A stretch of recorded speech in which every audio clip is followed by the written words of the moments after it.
Notokanana tamin'ny fomba ofisialy tamin'ny androany ty kosa ireo foto-drafitrasa goavana vitan'ny orinasam-panjakana Seimad tetsy 67 hektara avaratra Miisa 720 ireo trano fonenana notokanana araka izany.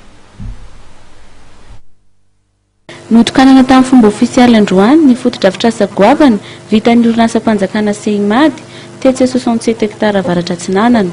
Miisa 720 ireo trano fonenana notokanana ireo izay efa voafandrika avokoa raha ny nambarany tale jeneraly ny Seimad.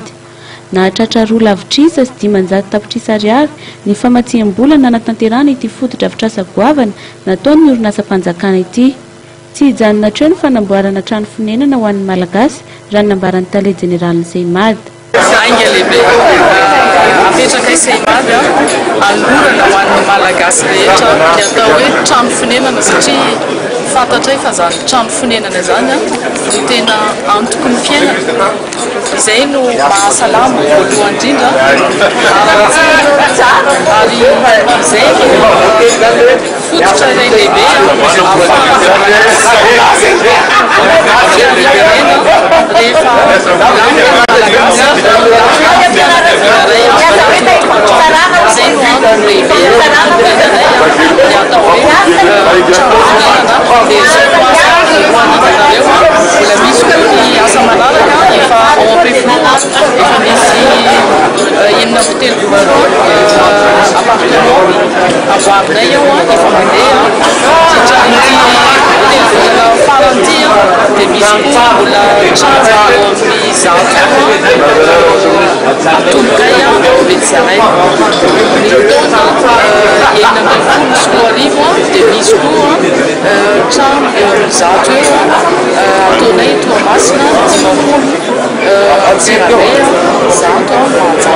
tonga nanatrika ny lanonana fanokafana ity ny lehibean'ny gouvernement ny prime ministre Jean Ravelinarivo sy ny ministre-panjakana Rivo Rakotovao azo eo manam-pahefana maro.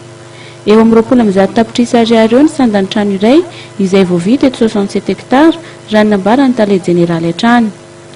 Ary tao anatin'ny 2 taona ny fanatanterana izany asa izany ka izao notokanana izao.